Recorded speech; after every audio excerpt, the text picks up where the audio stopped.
I get it if you say we're not sure if this is a wise choice for your health. Like, okay, it's never been done. That's fair.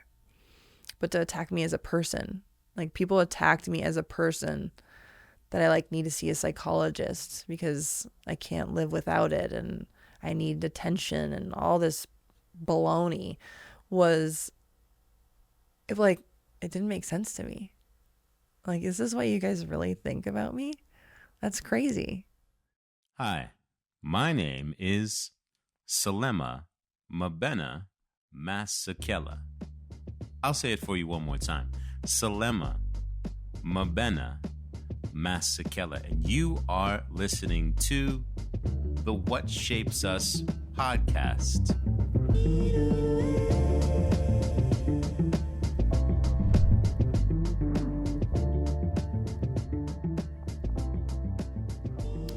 Ladies and gentlemen, dudes and bros, and all others, welcome to another episode of the What Shapes Us podcast, the show that investigates the incidents and accidents that shape us into being. And today, we have a literal world-class guest, four-time downhill skiing world champion, Olympic gold medalist, transcender of skiing, and basically probably one of the greatest ambassadors for sports in the world.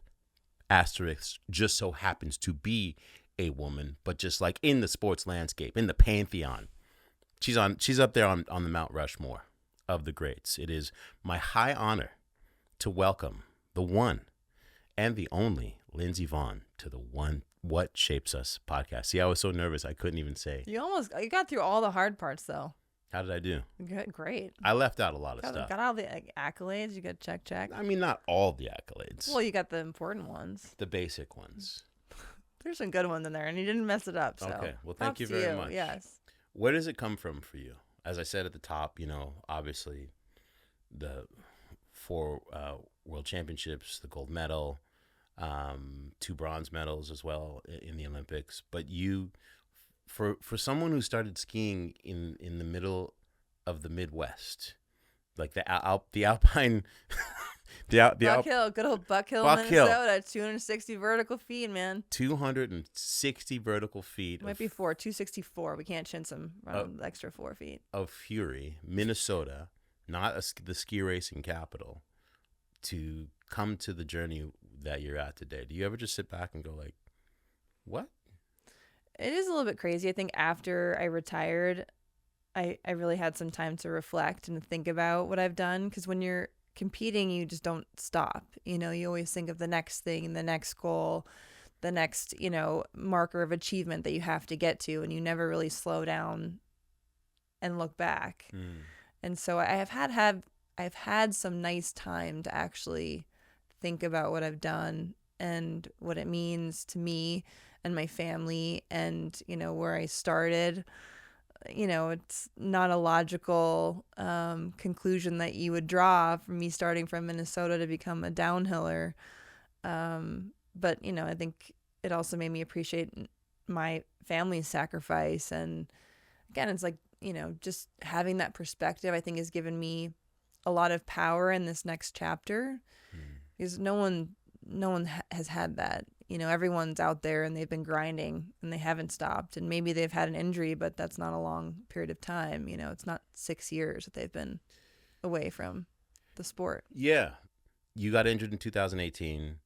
You did everything you could to come back. And in 2019, you're like, all right, LV, like, what do we have left to prove? Let's just drop the mic here. What was that space like? Because in getting to know you, like you're chill right now. But one of the things that's so, like, when you lock in, it is a ferocity and a dedication to the thing and a thriving at, like, yes, throw me down this mountain. I want to go 80 miles an hour and do the thing. And then that's gone. This is a thing that has, like, fueled you for the entirety of your existence. What was that relationship with just, I guess, looking in the mirror and being like, oh, hello, civilian person, Non-skier person. general population Yeah. person. It was interesting. I mean, I had prepared for my retirement for a long time. I mean, even when I started my career, I was preparing for when I would eventually retire. So I always knew there would be an end point, but it was a pretty big difference from thinking about it and preparing for it than to wake up the next day and suddenly what was your universe is no longer your universe. And it really took me a long time. I mean, a year and a half, which seemed at that time to be forever. It took me a while to really figure out who I was and what my daily motivation was, what was the one thing that got me excited to wake up every day. I have this analogy that skiing was my sun, and I have all these planets, and everything's orbiting around the sun. What time I wake up, what I eat, how much business I do, how much training I do, everything revolves around it in one way, shape, or form. And then you wake up and the sun is gone. You have all these things that I've built and done, but where do they fit in? What's their place? And that was hard to figure out. So I had to kind of reorganize and reset and, find a new passion and find out what drove me other than ski racing. It must have been a mixed dance for you during those few years where you're still very much in the public eye and you're showing up again. As I said at the outset, you are very much an ambassador of sport and an ambassador of women's sport. But without the I just came back from doing the thing. It must have been interesting. Yeah, I think, I started to go more into investing into sports teams and sports leagues, and I advise a fund. And I saw an announcement this last week. Yeah, that's a different one. Okay. But yes, I'm on the board of a couple things, and so that's kind of how I started introducing myself. I'm an entrepreneur, and I'm actually in the ownership group of, this sports team, and it kind of changed, and I went into this other world, and I really enjoyed it. I built a really great life, and skiing gave me a lot of opportunities. It got me into the door that I probably would have never been able to get through otherwise. And also because, I was always involved in negotiating my contracts, and I was always involved in building the relationships that I have with my sponsors. I have a pretty solid business acumen, even though I never went to school. I mean, so you weren't leaving it all to the agents? No. And a lot of them, especially in the last 10 years, I built relationships with people and I brought deals to the table. And because we're a great team, it always works out. We have a, an agreement, but it was always a partnership, and it was always, me putting in work to build these relationships. It's never just a contract. It's never just, this is what I do for you and then you pay me. It's never been the case. It's always been a long and slow and really good and beneficial relationship that I've built with all of these people. What is it about ski racing in the manner in which you have to show up there that you think that has given you that ability? Where's the crossover when it comes to business? I mean, it's really the same thing, as much as you put in, you'll get out. So if you work really hard and you ask questions, I don't walk into any room thinking that I know everything. Same as I approach skiing. Every time I'm on the mountain, I'm learning something. I'm trying to get better. I'm trying to find details that I missed or that I can find, little ways here and there to be faster. I watch other people. I listen. I learn. And I work really, really hard. And it's the same exact thing in business. I like to know everything about the people that I'm working with as much as one can. And, to pay attention to the details and listen and show up. You have to keep showing up. Sports are, it's gritty for a reason. You show up even though you face obstacles. It's the same exact thing in life, really. You just always have to keep showing up and keep working hard. Speaking of showing up, one of the things that I noticed about you in your retirement is that you never stopped storytelling to your audience, that you remain an athlete. Like the intensity of the training that you showcase, like your Instagram posts and stories were like, I thought you were retired. And for a lot of athletes, like they retire and you see, understandably, an immediate difference where they're like, deuces. Like so many people that I know who are like, in the initial retirement, don't put me near a gym, don't put me near a routine. And you were the complete opposite during those 6 years. I mean, there's a couple of reasons for that. I really enjoy working hard. And when I retired, I tried to figure out, okay, what is it that I miss so much about skiing? Is it the success? Is it the adrenaline? Is it the actual skiing? Is it the mountains? Like, what about skiing is it that I miss so much? And I came to the conclusion that what I really miss is being so focused on something that I am 100% present. There's no distraction. I'm not thinking about an email or a phone call or a person or a project. There's nothing that I'm thinking about other than being in that exact moment at that exact time. And it's very rare in life that you get those moments. And I found that the gym was a place that I could do that. You know, I have my music blasting. I'm working really hard. There's nothing I'm thinking about other than being in that moment. And I like that. And I also, you combine that with working hard at something and making progress and seeing progress and working towards a goal. In business, I struggle because you work really hard and you don't always see the progress. Yeah. You know, I make an investment. Okay, whoop-de-doo. We'll see in 10 years. Yeah, exactly. 10 or 15 years. You know, right. like I've made a lot of investments 15 years ago and I still have yet to see any dollars. So they're apparently somewhere. They eventually will appear if the company ever sells. But, you know, it's hard to continuously put in the work when you don't know if the result is what you want. And when you work out, when you're an athlete, when you compete, you know exactly the outcome. You know what your work equals. And so the gym for me was a way to be present, to work hard at something, and to achieve something. That was just for me. Right. That was just for you. Just for me. Had nothing to do with having to go up and perform. Right. I mean, and also if I didn't, my knee would be so. There's that. So it was a need and a necessity. Right. It was both together. So if you weren't training, what was going on with your knee?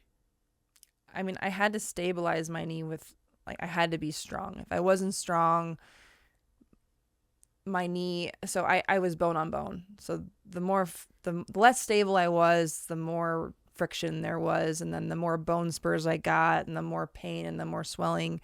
So as much as I could stabilize my knee and limit like any joint movement, I was in good shape. But if I let it go for even like a week, you felt it. I felt it. Walking around with ice packs and people are like, are you okay? You're like, yeah, no. Thank God I don't need ice packs anymore. There's no more hyper ice. I mean, I love hyper ice, but I don't need it anymore. No offense, hyper ice, but we're glad that you're gone out of the picture. I got my Normatex now. You had this knee injury that you were continuing to nurse after you retire. But before that, you had run through, I don't want you don't have to go through the whole list, but I remember there was the arm that you like broke the shit out of. That was bad. Where they ended up having to put like... I still have a plate and 18 screws in there. Oh, really? Yeah, it's in there. Does it go off in the airport? It's not coming off. No, honestly, it really concerns me about like TSA and safety because I have so much crap in my body and it never goes off. Even with my new knee replacement, like it doesn't go off. I mean, it's partial. Maybe, I don't know, maybe I need a larger accumulation of metals in my knee. So that arm was bad. I remember that. Yeah. And then you had done your knees twice before? 2 ACLs, my right leg, MCL, meniscus a couple of times, LCL on the left, and a lot of tibial plateau fractures, a couple cleanups. And then I had some partial knee replacement surgeries, and then I finally got to knee replacement, and now I'm good. every time you ever would announce a surgery on Instagram, again, this is just unique to you of all that. It's always like, hey guys, so yeah, I'm going to go do this thing and they're going to cut me up. And then, yeah, everything's cool. We're going to be fine. And then literally, I don't know, a couple weeks later, here's Lindsey like braced up and you're like, wait, I know didn't you just do the thing? And you're like, I don't know, finding the one thing that you can do that's not going to like completely be risky, but I'm sure your doctor's like no, don't do that. And you're like wake surfing behind the boat. I remember wake surfing behind the boat a couple weeks behind after surgery. And I get clearance. It's just, I feel like it's always a negotiation. Mm-hmm. And the doctors know by now that like, they're not going to stop me. So it's really putting like some guardrails on. What is that thing in you where everyone else would be like, I'm going to be protocol, chill, we're going to ease into this. And you're like, all right, what can I do to at least make myself feel like I'm not a hurt person whilst I'm a hurt person? Yeah, I like to push the limits, but I think it's mainly just because I enjoy doing stuff. I don't want to be sitting around, and I don't like feeling like I'm sitting around. I like adventures, and I like, even if it's, wake surfing is honestly not the most adrenaline seeking activity one can do, but it's fun and it's, somewhat athletic and, there's some coordination, but there's no impact. So it's great. Yeah. Like if I fall, it's just water, no big deal. Right. So it was a good transitional. There's no bindings. No. Right. So I felt like that was a reasonable request, to ask to do. And the thing is, like, a lot of my surgeries, so I know because I've had so many surgeries, the benefit of that is that I know my body really well. I know the different types of pain and what it means. And I know everything that's been done to me and what exactly my body is at that moment.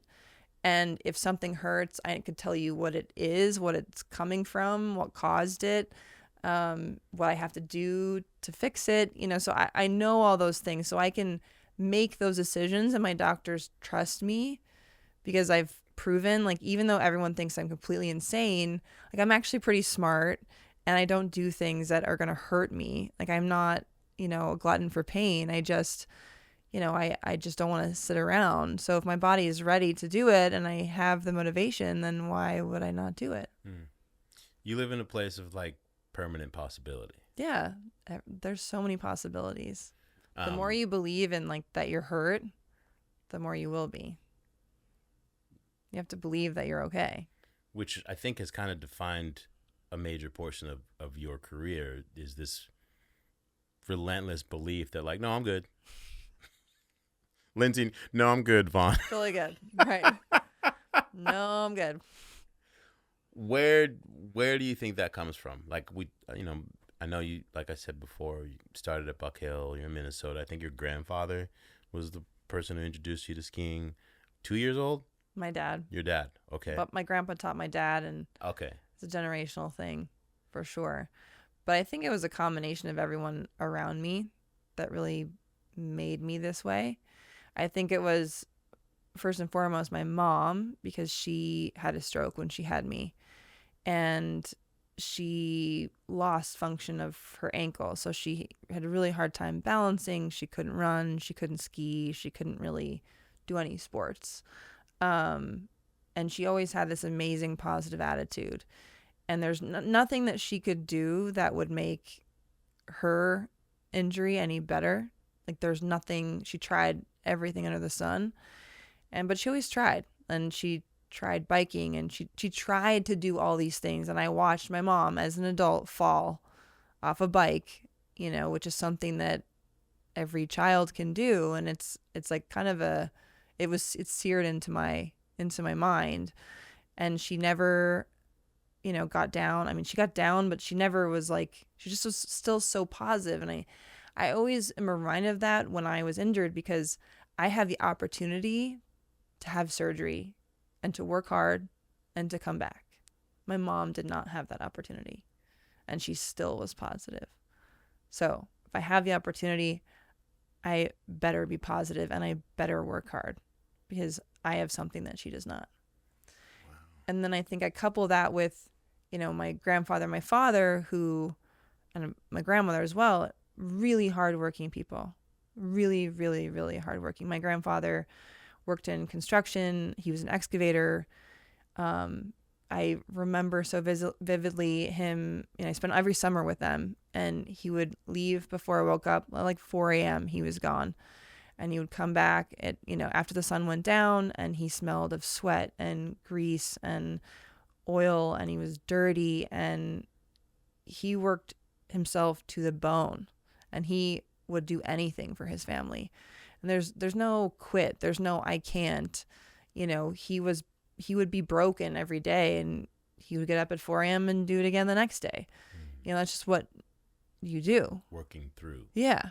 And so you see that, and you see all these people that, work hard and they don't complain, and, their sacrifice for their family, all these things, they add up and they imprint on you. And so that's why I am that way. I have a different perspective. I see things through a different lens. And we all are shaped by our experiences, and these people really shaped me. How do you think that affected your development of your work ethic? Because I think one of the things that makes you so unique is that, like, you've outlasted all of your peers. Like, everybody who you came up with, they retired 10 years ago. Yeah, like they have been gone and chilling, and they're on the sidelines. But it feels like, in watching you, being within your orbit, that your work ethic and then curiosity sort of put you in a place of, oh, I discovered a new thing. Oh, I just learned a new thing that I can apply.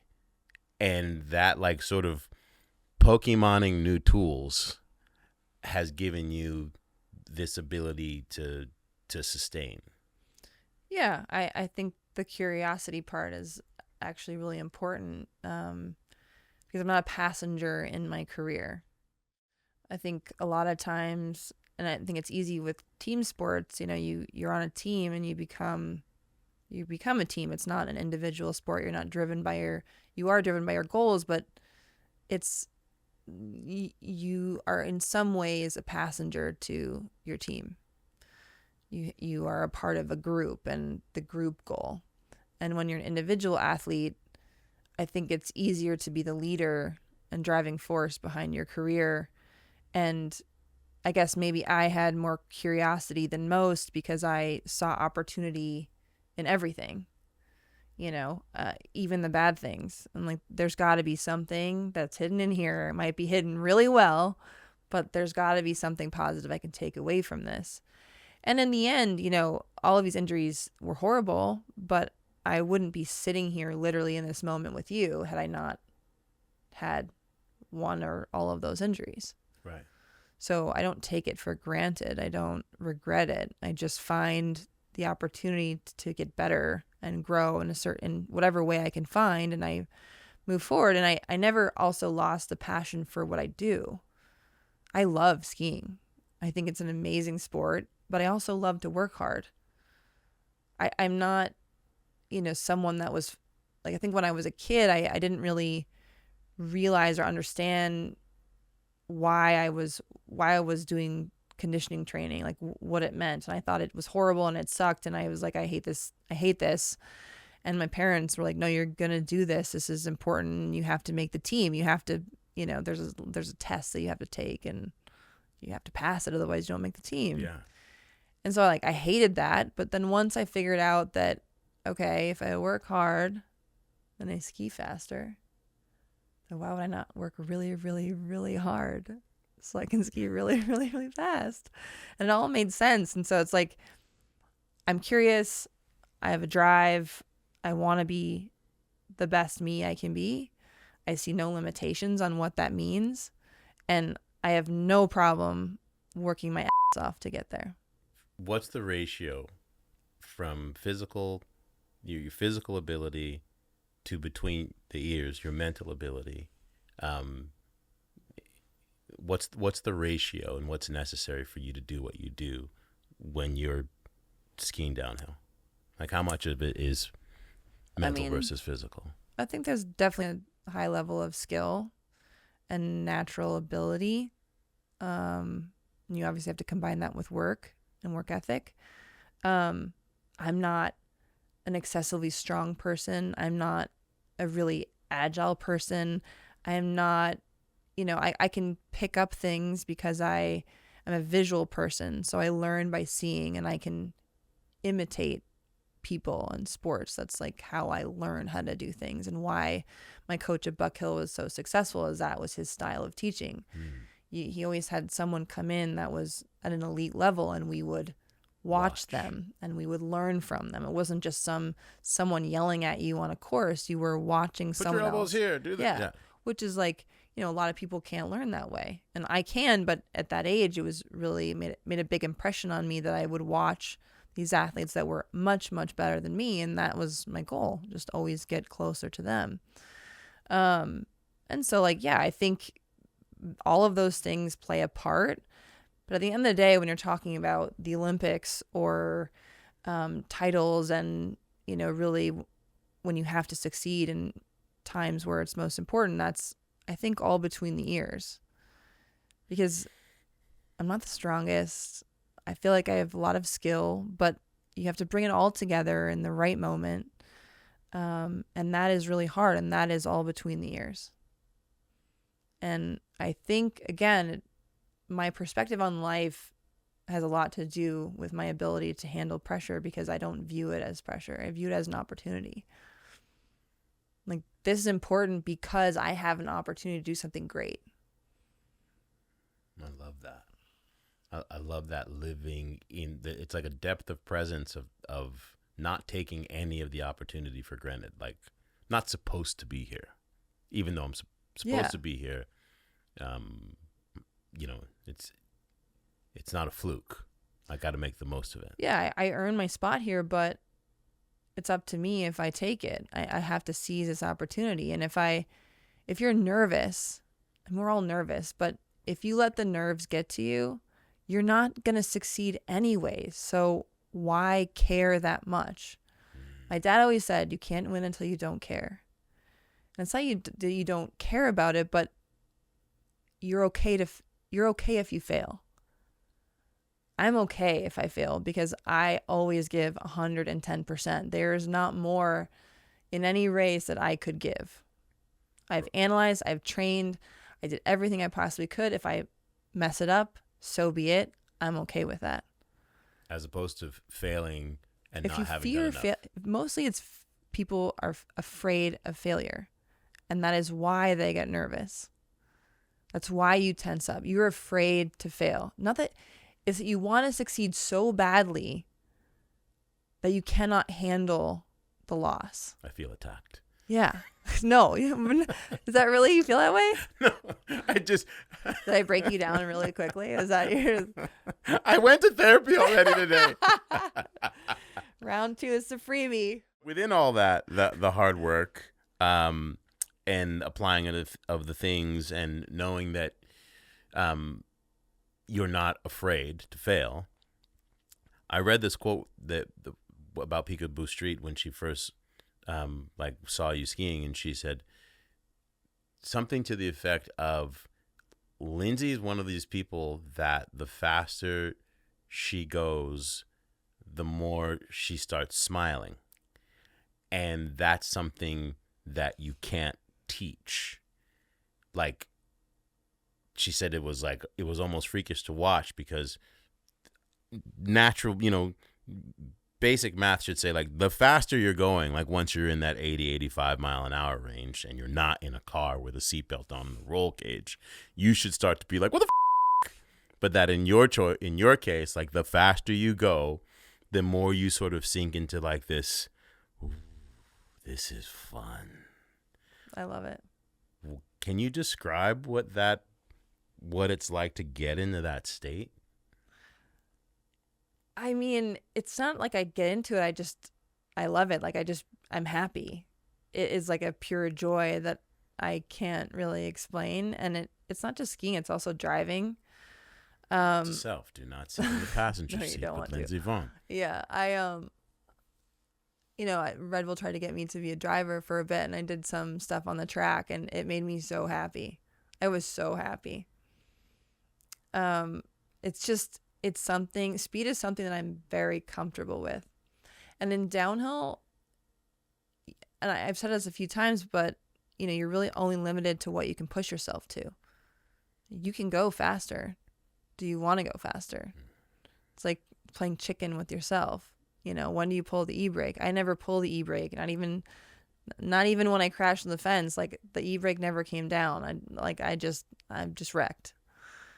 Yeah, you've never crashed because you were trying to brake. No, never. Yeah, I'm still have my foot on the gas as I'm crashing into the fence.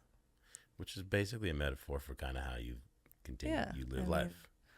Full speed ahead. Why slow down? Life's short. You got to live every day to the max.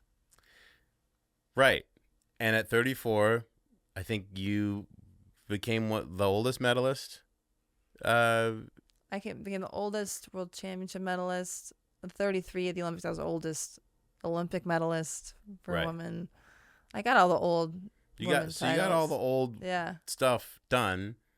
The injury, you retire, you're doing all the things. You're no less like Lindsey Vonn in the public eye. Like, you're out here being world ambassador of sport. And you have a whole ass knee that needs to be mostly replaced. So you realize, you get to the point, and I'm making up the story. You can tell me when you're like, that's not the story. But you get to the point where you're like, all right, I can't train around this anymore. Let me get this thing fixed. Last year, 2024. Yes? It actually started in 23. Wait, 24, 25. No, 24. So when I retired, since this point I've had 4 surgeries on my right knee since I retired in 6 years. I had 2 cleanups. Like going for a teeth cleaning. Yeah, literally. I'm like, clean this shit out. Hey, I'm going to the dentist to get my teeth cleaned. Oh, really? Yeah. I'm going. Like, come on. I'm going to get my knee cleaned. I know. I'm like, can you just fix it better? What was the main issue that they were? I've got all these bone spurs. So because I'm bone on bone, it just keeps rubbing together, and then it gets to the point where I can't straighten my leg, I can't bend my leg all the way, and it was not just the knee. Like, I actually think I could have dealt with the knee on its own, but because I couldn't walk normally, it was ruining my hip, and then my back was going out, my ribs were popping out, it was going out my neck. I was having all these problems because the whole left side of my body was compensating for the right side. It was like a ripple. Yeah. And I was like, my whole body is a mess. I cannot do this. And no matter how much therapy I did or how many times I cleaned it up, it wasn't going to work. Yeah. So I started researching, knee replacements, partials, fulls, ACL sparing, non-ACL sparing. What does that mean?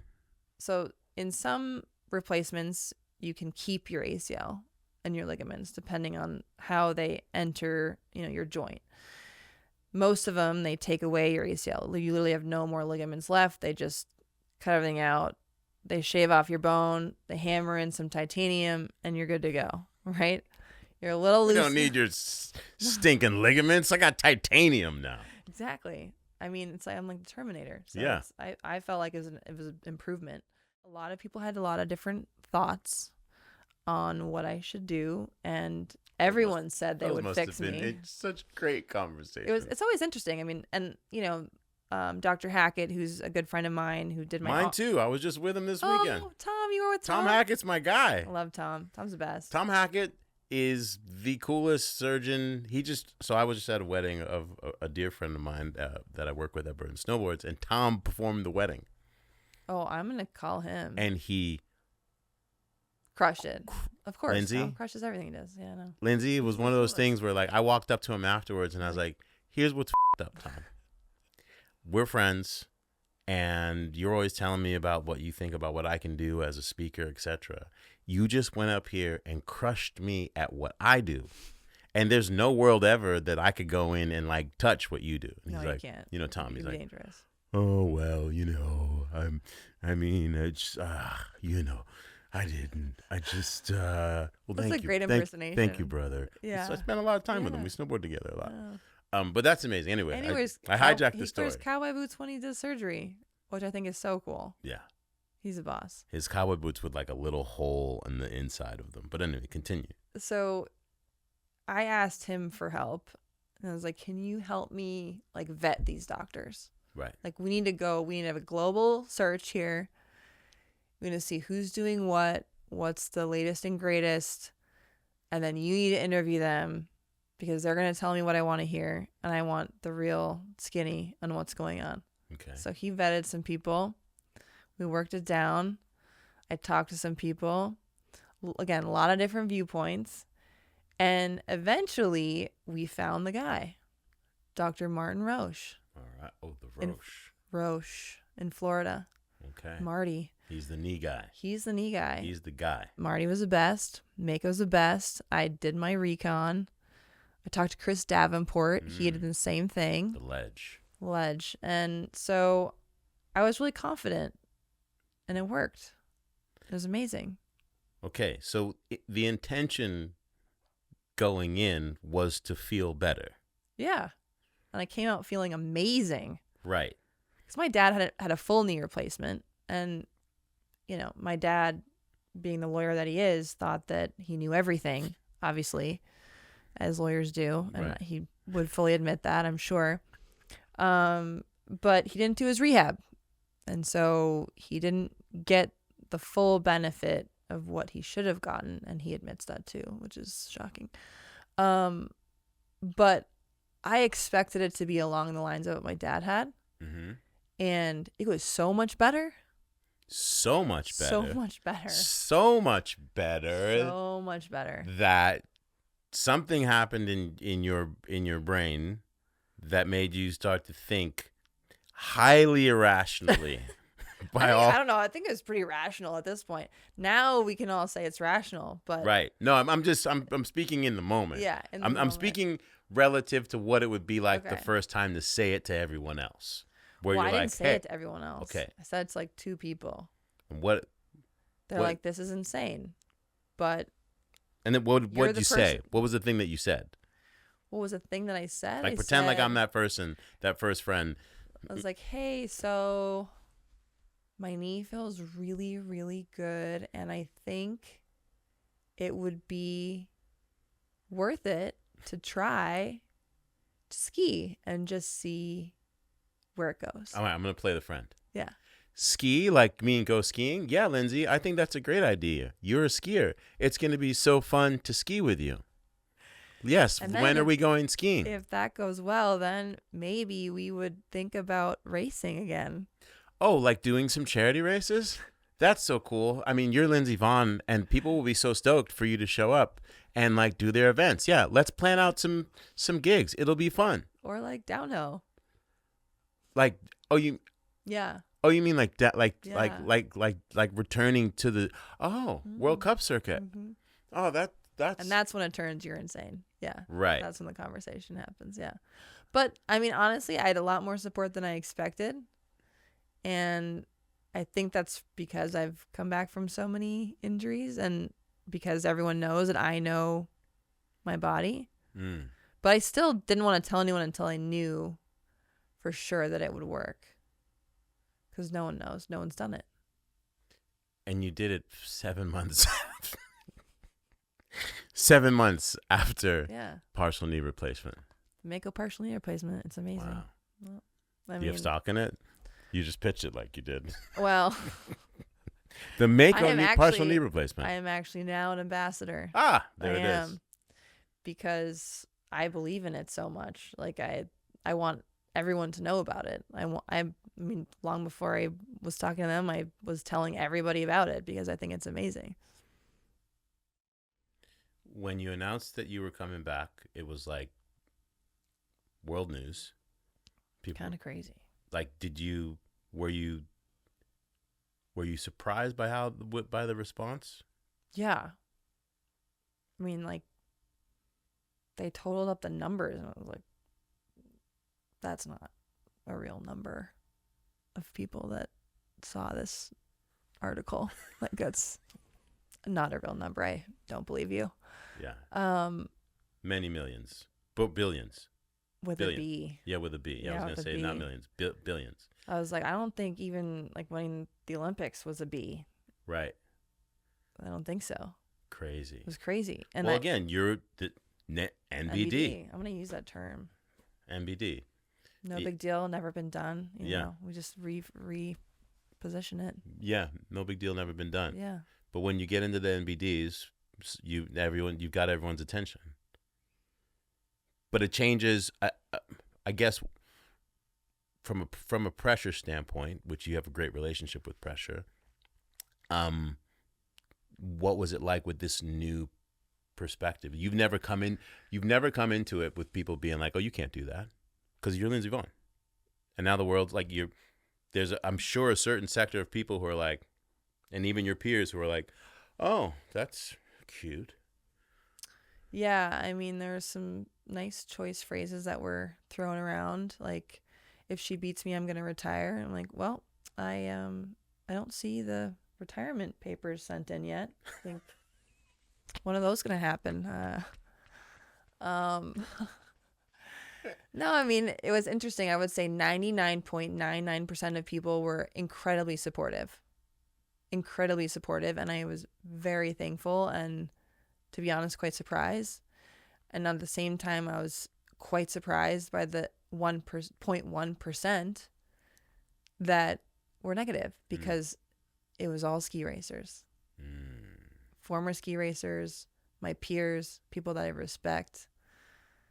Some of them haven't raced in 40 years, but sure, they had an opinion and they had to tell everybody about it. But it didn't change anything for me, because I'm doing this because I love skiing and I want to. It's my own personal drive, my own personal ambition, because it makes me happy, not because I can't live without ski racing, because I don't have a life outside of ski racing. It's absolutely the opposite.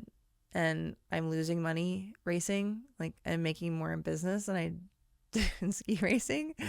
And the things that people said about me wasn't necessarily like, I get it if you say, we're not sure if this is a wise choice for your health. Like, okay, it's never been done. That's fair. But to attack me as a person, like, people attacked me as a person, that I like need to see a psychologist because I can't live without it and I need attention, and all this baloney it didn't make sense to me. Like, is this what you guys really think about me? That's crazy. And I imagine it hurt. Yeah, of course. Like, it actually hurt a lot, because it's not some internet troll. It's an Olympic gold medalist who I respect. And I was waiting for an apology, but I never got one, because I definitely proved them all wrong. Yeah. Which was fun. What will it mean to you to be able to make this team at this point in the journey, and to possibly stand on that podium? I'll make the team. But you heard it here on the What Shapes Us podcast. But listen, I've visualized myself standing on a podium a million times before I actually got there in Vancouver. And I know what it feels like now. And so I've always wanted to bottle it up and do it again, because it happened so fast. So hopefully I can do it again. Lindsey Vonn, I will be rooting for you. Thank you. The entirety of these United States will be rooting for you. And I think that your story is such a powerful, powerful inspiration for anybody who feels like they have whatever meat they might have left on the bone to go out. You're never too old. Age is just a number. And get it. I'm running the New York Marathon, my old ass, in November. Yeah. I don't condone running really though. It's Thank you. kind of bad for you, Thank but you. it's okay. Thank you for the vote. I obviously am not, my choices are not healthy either. So I'm not one to talk, but I'm excited for you. Well, I can't run a thank marathon. you. You can cheer for me for the sidelines. So I will. But I Can am. I throw water in your face Yeah. or something? Oh, any and all those things. Okay, but I'll throw you a Red Bull. And thank you. just, Yeah, you know. yeah, hand me a bull somewhere down the line. But I'm excited for you. Thank you so much for coming through and sharing your story with us. It is massively inspirational, and we are excited to see how it unfolds. Thank you. Appreciate it.